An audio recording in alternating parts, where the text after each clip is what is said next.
श्री क्षेत्र धामोरी येथे धर्मनाथ बीज सोहळा व नवनाथ पारायण प्रसंगी रमेश गिरीजी महाराज यांचे प्रवचन संपन्न।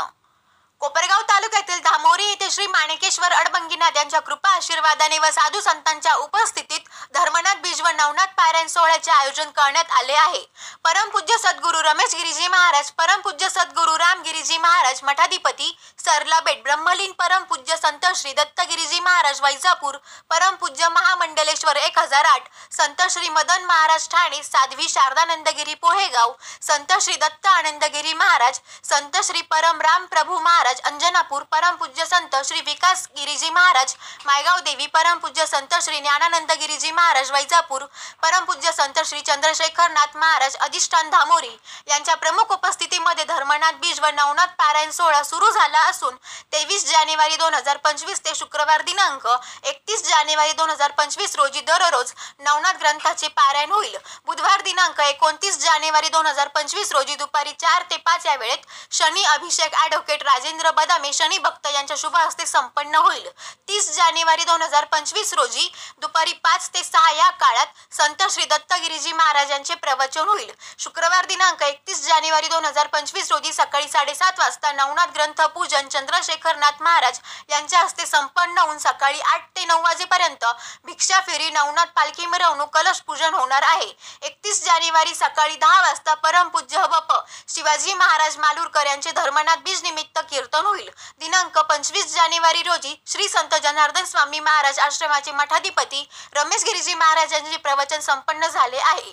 दिनांक 31 जानेवारी रोजी धर्मनाथ बीज सोहळा व महाप्रसाद या कार्यक्रमास भाविक भक्तांनी उपस्थित राहावे असे आवाहन विजय जाधव, विमल बोरसे, बाबासाहेब मांजरे, विद्याताई पाटील, विजय माला खैरनार, विश्वास जाधव, विलास कदम, बाळकृष्ण मांजरे, विश्ववती काळे, रागिनी देशमुख, राधिका पाटील, ऐश्वर्या दिघे, गोरक्ष बोरसे, राहुल जाधव, अभिजित जाधव, चेतन कदम, पोपटराव मोरे, संदीप भाऊ आढाव, सुनील व योगेश भाऊ मोरे, गोरक्षनाथ सेवा मंडळ, श्री स्वामी समर्थ सेवेकरी, जानता राजा, A1 आनंदवल्ली, नागेश्वर नवयुवक, भैरवनाथ मित्र मंडळ, अडबंगीनाथ दिंडी मंडळ, न्यू इंग्लिश स्कूल धामोरी, सर्व ग्रामस्थ, पंचक्रोशीतील भजनी मंडळ, प्राचार्य, शिक्षक, शिक्षकेतर सेवक, विद्यार्थी, केवी रोमारे कॉलेज सासनळ यांनी केले आहे।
गोरक्षनाथ महाराज की, अडबंगीनाथ महाराज की, सब संतांना की जय। सर्वांनी अशा जोरात टाळ्या वाजवायच्या आहेत। आज आपल्या इथं मठाधिपती व प्रमुख विश्वस्त आमचे गुरुवर्य परमपूज्य सद्गुरू रमेश गिरी महाराज यांनी इथं आले, प्रवचन रूपी आपल्याला अमृत संदेश दिला। आज येण्याचं कारण म्हणजे बाबांना 27ला प्रयागला जायचंय महाकुंभाला, म्हणून 31ला बाबांना घेतलं। तर सर्वांनी आपण स्वागत करूया बाबांचा सत्कार हेमंतजी बोरसे, बाबासाहेब मांजरे व विश्वासराव जाधव यांनी केला आहे। पूजन झालेलं आहे आणि सर्व बाबाजी धोरणात बीज सोहळ्यासाठी 31ला सर्वजण आतुरतेने दरवर्षी आतुरतेने वाट बघतात. मला विचारतात 9 दिवस येणार आहे बाबाजी, येणार आहेत ना? हो नक्की येणार आहे. मग आम्ही येणार आहे बरं का. मग अशा दृष्टीनं आज आपण इथं आलात, अक्षरशः खूप आनंद झाला. बाबाजी नाथांनी इथं स्वागत केलं, सर्व भगिनींनी स्वागत केलं, नाथ भक्तांनी स्वागत केलं. आम्ही सर्व आपली आतुरतेने वाट पाहत होतो आणि नाथांनी इच्छा पूर्ण करून घेतली की बाबाजी एक दिवस पाहिजे महाकुंभाला जाण्याच्या आधी इथं यावं, अशी सर्वांची इच्छा होती. की सर्वांनी परत एकदा टाळ्याची गजरात बाबांचं स्वागत करूया. बाबांचे आपल्या कार्यक्रमाला सदैव आशीर्वाद असतात. प्रत्येक गोष्टीत बाबा बारकाई विचार करत असतात. विजयभाऊ किती पारायला बसले, त्यांची व्यवस्था काय, संध्याकाळी जेवणाची व्यवस्था कशी आहे, राहण्याची व्यवस्था कशी आहे, कोण कोण संत येणार आहेत, असं सर्व बाबांची 9 दिवस सारखी विचारपूस चालू असते आणि सर्वांची बाबाची काळजी घेत असतात. त्याप्रमाणे आपण सर्वांनी इथं बाबांचा सत्कार केला आहे. मी आपल्याला बाबांच्या प्रवचन रूपी अमृत संदेशला ज्यांनी शोभा आणली ते परमपूज्य आपल्या राष्ट्रसंत जनार्दन स्वामी आश्रम वाकद चे प्रमुख माननीय बापूजी बडवर साहेब, बडवर महाराज यांनी यावं आणि त्यांचा आदर तिथे स्वीकारावं असं मी त्यांना विनंती करतो. हेमंत दादा त्यांचा सत्कार करतील. ते आल्यापासून ते विठ्ठल महाराज आणि त्यांचं सुद्धा सातत्याने इथे येणं असतं. प्रत्येक बीजेला त्यांचा सहभाग असतो. आपण सर्वांनी आता त्यांनी गायन रूपाने आपल्याला मंत्रमुक्त केलं आणि शोभा वाढवली. ते विठ्ठल महाराज बडवर यांचं आपण सर्वांनी स्वागत करूया. त्यांचं आदर तिथे बाबाजी श्वाल देऊन करतायत.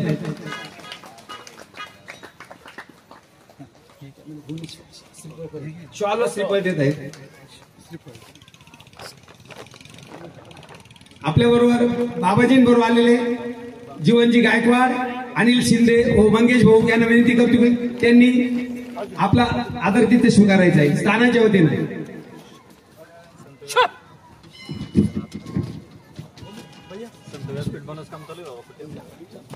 जीवन भाऊ, अनिल शिंदे, मंगेश भाऊ,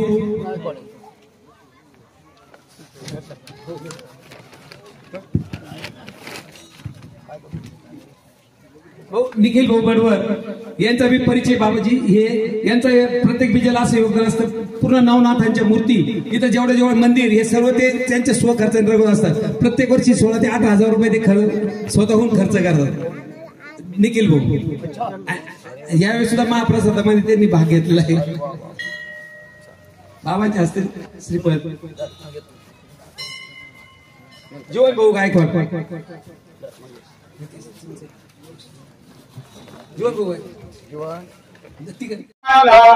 भजनात रंगना नाथपदी रमला असा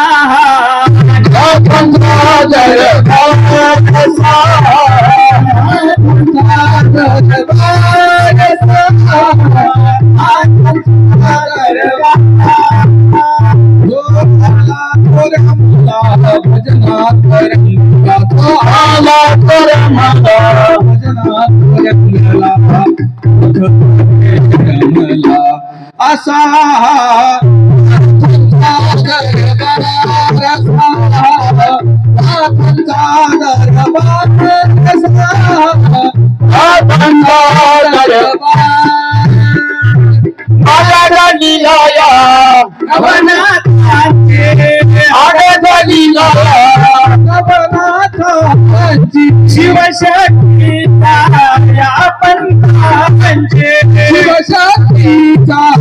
या पंथाची जय हो जय आदिनाथ, जय हो जय नवनाथ, जय हो जय आदिनाथ, जय हो रघुनाथ, जय हो सर्वनाथ. असा नाथांचा दरबार असा, नाथांचा दरबार असा, नाथांचा दरबार. अगाध लीला या नवनाथांची, शिवशक्तीच्या या पंथाची. जय हो जय आदिनाथ, जय हो जय नवनाथ. म्हणून हे जे काही नऊ नारायण हेच कलियुगामध्ये नवनाथ रूपाने अवतरित झाले आणि या नवनाथांनी सर्वप्रथम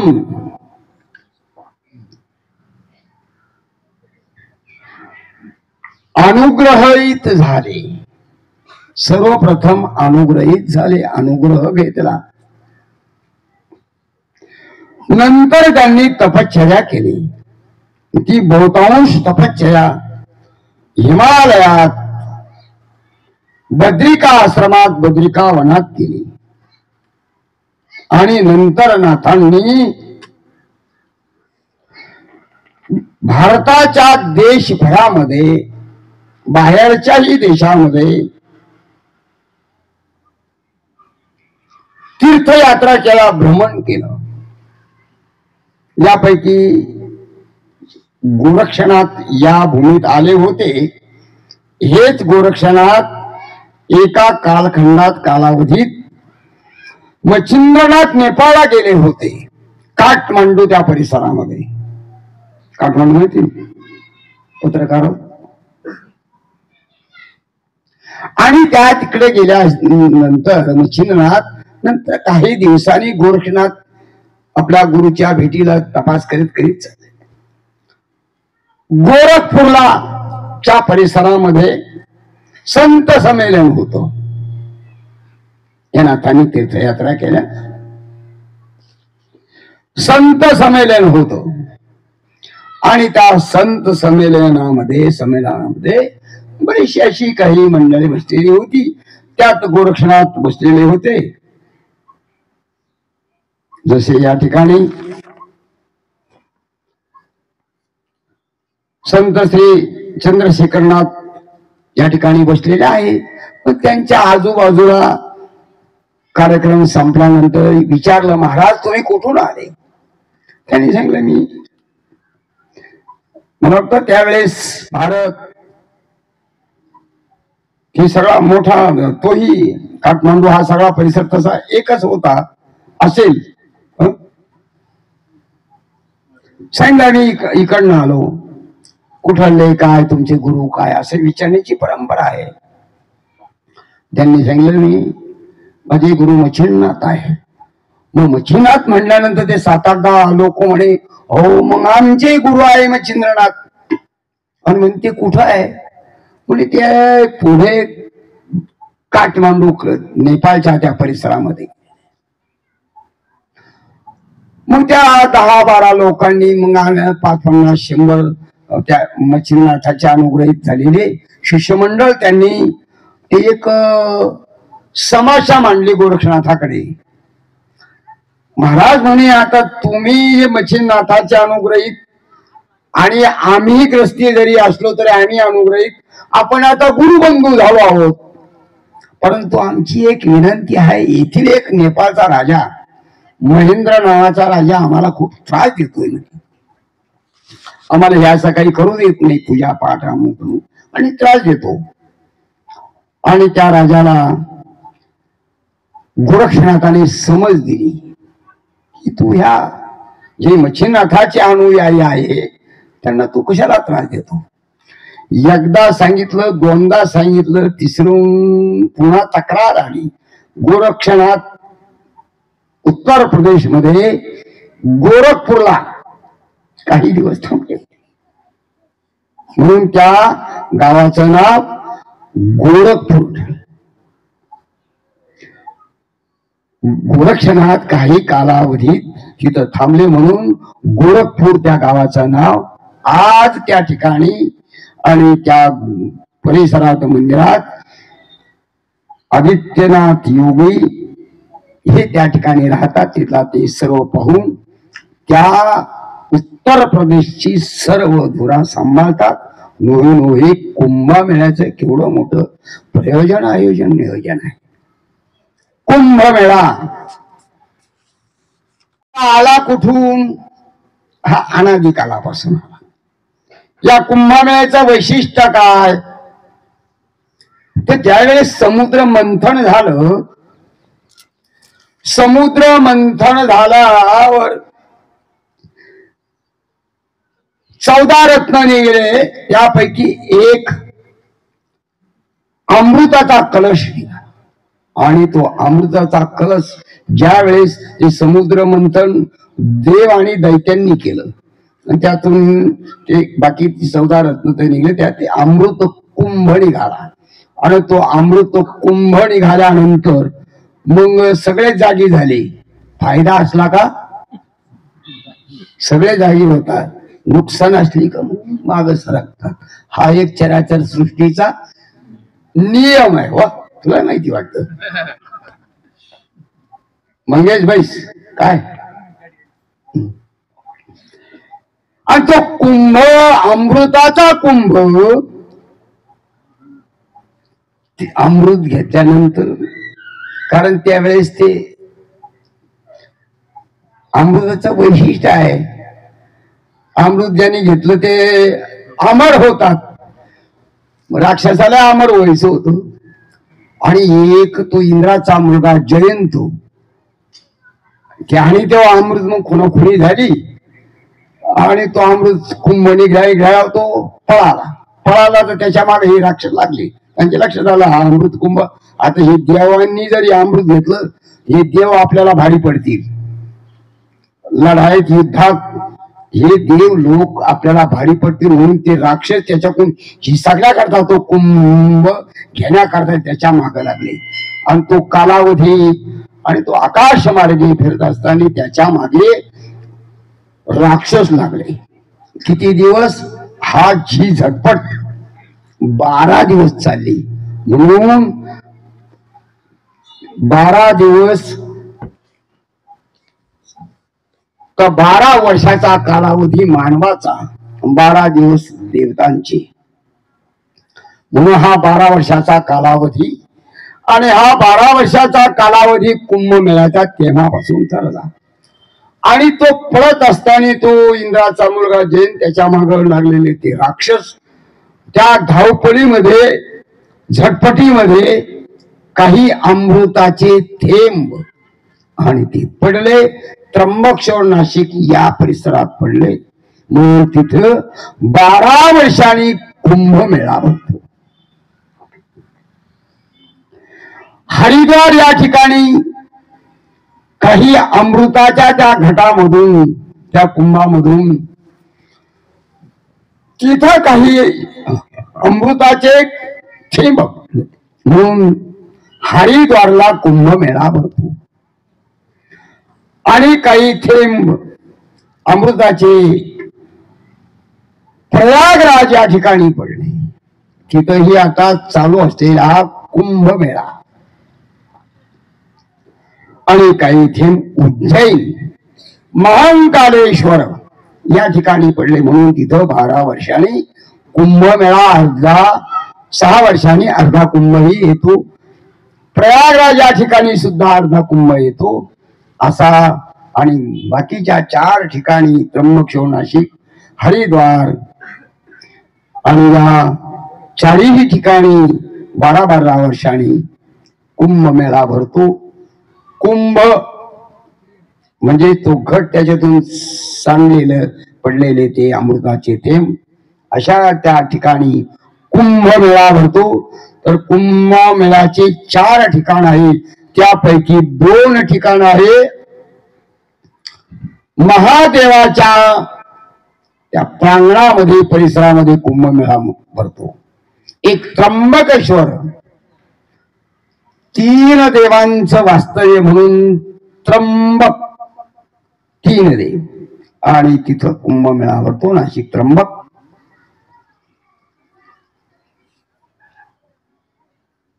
चला थोडस निवृत्तीनाथाकडेही जाऊ. आज निवृत्तीनाथाच्या समाधीच्या सोहळ्याच्या ठिकाणी अनेक वारकरी त्या ठिकाणी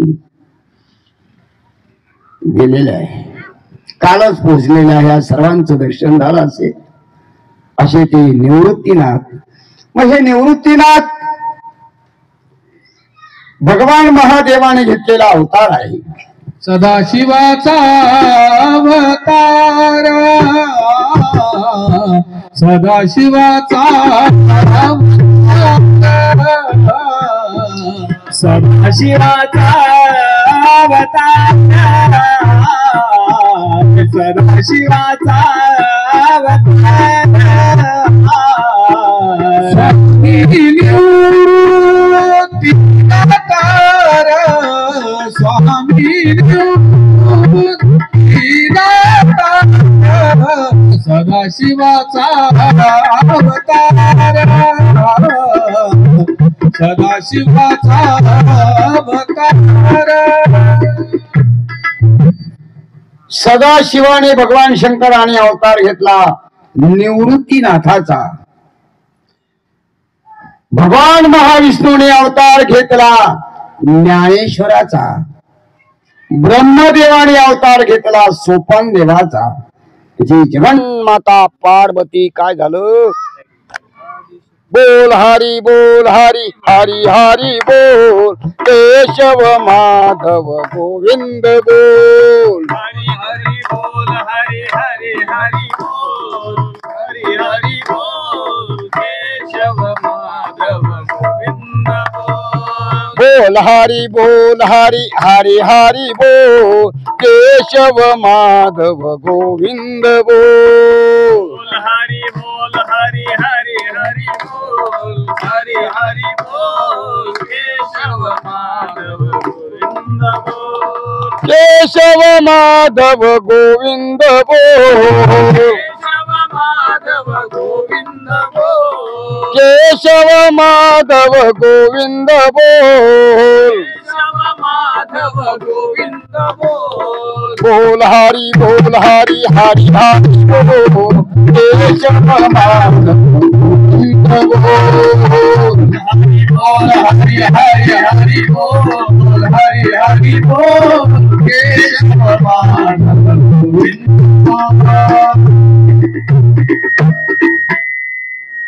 ब्रह्मा विष्णू महेश आणि जगन्माता पार्वती यांनी अवतार घेतले. कशा करता? जगाच्या कल्याणा संताच्या विभूती देह कष्टविधी परोपकारे. परोपकारा करता निवृत्ती ज्ञानदेव सोपान मुक्ताबाई या समाजा करता समाजाच्या हिता करता समाजाच्या उद्धारा करता या भूतलावर आले. मात्र त्यांची कोणी त्या काळामध्ये पूजा विजा काही केली नाही. दगडच आणले, चिखलच टाकला त्यांच्या झोळीमध्ये, खाण्याची पंचित करून सोडली. दुसरीकडचे लोक आलते का? बाहेरच्या देशातले आपलेच होते. गुणत हे जना देखावे ना डोळा म्हणून कनवाळा येतो आम्हा. हे जग बुडत आहे. हा कनवाळा त्या संतांना आलाय. त्यांनी त्यांचा काही राग मारला नाही. कोणी दगडे आणले त्याचे काही स्वीकारच केला. ठीक आहे, मारा दगडे. त्यांना माहिती हा समाज कसा आहे. हा दुटप्पी समाज आहे. घटकत सकाळचा असं म्हणतील तर दुपारून तसं म्हणतील. पावलात बुद्धी बदलती. आज कोणाकडं उद्या कोणाकडं, आज कुठं तर परवा कुठं असो. आणि अशा त्या संतांनी किती त्रास सहन केला. कोणा करता? त्यांच्या लक्षात आला हे बुडत आहे जन, त्यांना ते दिखवेना. म्हणून कनवाळा येतो आम्हा. अवतार तू धराया करणे अवतार तू धराया करणे अवतार तू धराया करणे अवतार तू धराया उद्धरया जन जीवा उद्धरया जन जीवा जन जीवा अवतार तू धराया करणे अवतार तू धराया करणे काय कारण होतं अवतार धरायचं? ह्या जड जीव जे आहे, तुम्ही आम्ही बसलेले इकडं तिकडं देशभरात जगात, अवतार तुम्हा धराया कारण उद्धारा जन जड जीवांचा उद्धार करण्याकरता. शिवशंकराचा अवतार तुम्ही आवडीने गातो दास जनार्दना वंदितो दास जनार्दना वंदितो दास जनार्दना वंदितो. वाह, शाबास. निवृत्तीनाथाची यात्रा आहे. निवृत्तीनाथाची समाधी त्र्यंबकेश्वरला आहे. ज्ञानेश्वर महाराजांची समाधी आळंदीला आहे. सोपान देवाची समाधी सासवडला आहे. आणि मुक्ताबाई यांची समाधी नाही, या आकाशामध्ये विलीन झाल्या. ते जळगाव जिल्हा, जळगावची एक गाव, हैदराबाद मुक्ताईनगर, जळगावची जिल्हा.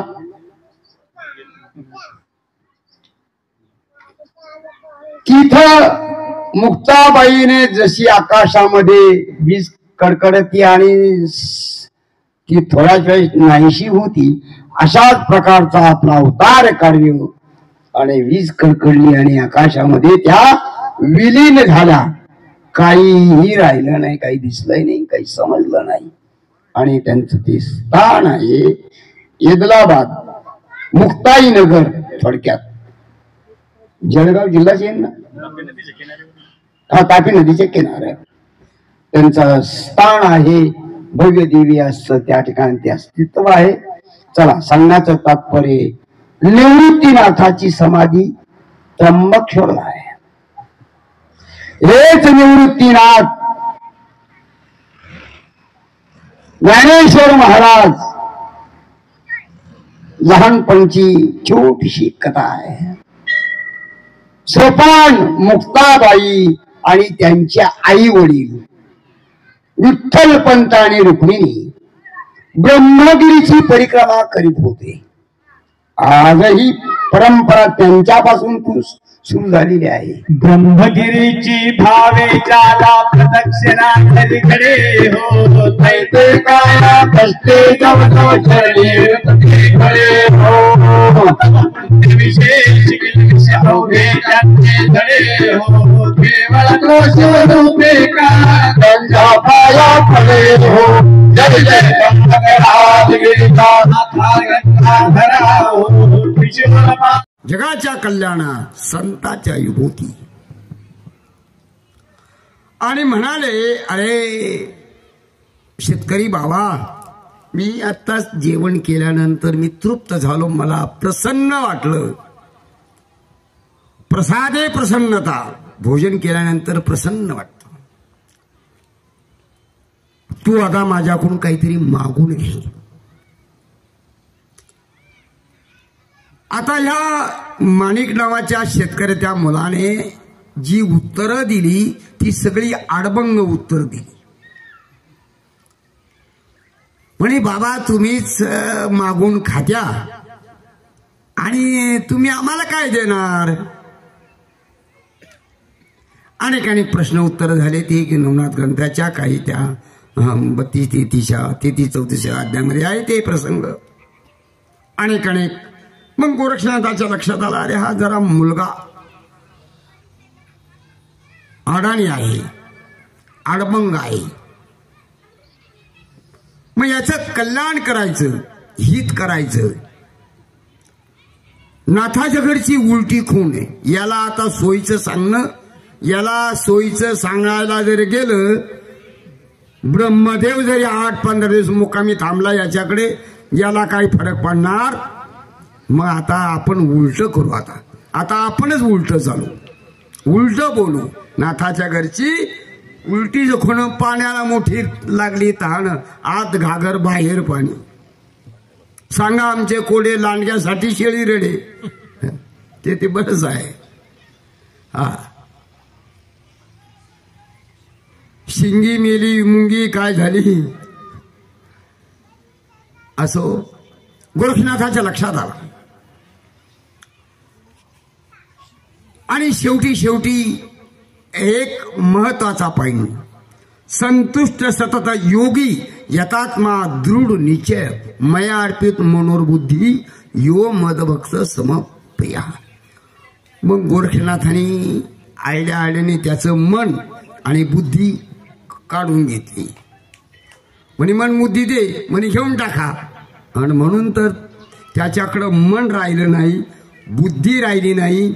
संध्याकाळी बैल सोडले, घराकडं चालला आणि ते जे आवताचे जे काही चराट त्याला येठण म्हणतात ते डोक्यावर घेतले. त्याला तर काही समजानाच. त्याचं कारण असं की गोरखनाथाने त्याचं मन आणि बुद्धी काढून घेतली आणि काही शिल्लक राहिले नाही. तो तसाच उभा राहिला. ती उभे राहण्याची जागा, परिसर आणि हे ठिकाण आणि ती तपश्चर्या, ती 12 वर्षे तपश्चर्या झाली. ते तप झालं आहे. मन काढून घेतलं, बुद्धी आता ह्या आवाजावणार आहे. याचं मनन बुद्धी काढून घेतलं ना, तो तिथंच बाय बसून राहील. तिथंच त्याला बुद्धी तर पाहिजे का नाही. आता घराकडे जायचं, त्याला घर सुद्धा समजणार नाही. मन काढून घेतलं, त्याला काही मनच राहिलं नाही, बुद्धी राहिली नाही. जागेवर बसून राहतो जीव. म्हणून त्या जीवाची तीच परिस्थिती झाली त्या माणिक नावाच्या शेतकऱ्याची. गोरखनाथाने जे पाहिजे होतं ते काढून घेतलं, बस. मग ते 12 वर्षांनी याला अनुग्रहित केला आणि त्या कथा आपल्याला सर्वांना ज्ञात आहे. सर्वात महत्वाचा तो पॉइंट म्हणजे संतुष्ट सतत योगी यतात्मा दृढ निश्चय मया अर्पित मनोरबुद्धी यो मदभक्त समप्रिया. मला मन आणि बुद्धी अर्पण करणारा भक्त आवडतो. गोरखनाथाने त्याचं मन काढून घेतलं, बुद्धी काढून घेतली, त्याच्याकडे काही शिल्लक ठेवलं नाही. म्हणून तर तो उभा राहिला, नाही तर तो पळून आला सर रात्रीच. पण मनच नाही राहिलं, ते मनही नाही राहिलं, बुद्धी नाही राहिली. आणि चला या ठिकाणी हे विजू भाऊ नेहान सदीच्या भेटीला यायचा नियोजन होतं. त्यांनी मला इथं आग्रह केला आणि यांचे बाबासाहेब भाऊ मांजरे आणि जाधव परिवार, मांजरे परिवार सालावादप्रमाणे हा उत्सव महोत्सव करतात आणि भाविकांकरता एक छान उत्कृष्ट असं नवनाथ पारायणाकरता शेड उभारला आहे. त्याबद्दल धन्यवाद. आणि आपले सर्व नाथ भक्त या ठिकाणी हा सोहळा करतात, त्यांनाही धन्यवाद. आणि अशाच प्रकारे दरवर्षी उत्तरोत्तर पारायणार्थी वाढत जाऊ. Atma Malik multi speciality hospital, Kopargaon Shirdi, Kopargaon road, Samruddhi Mahamarg circle जवळ, कोपरगाव. मोफत सुविधा, एंजिओग्राफी, सर्जरी, सर्व प्रकारची ओपीडी केस पेपर फ्री. सोनोग्राफी फक्त 400 रुपयात, एक्सरे फक्त 100 रुपयात, लॅब तपासणीसाठी 50% पर्यंत सूट, औषधांवर 20% सूट. अधिक माहितीसाठी संपर्क 90 90 91 91 96 73 04 75 56 55.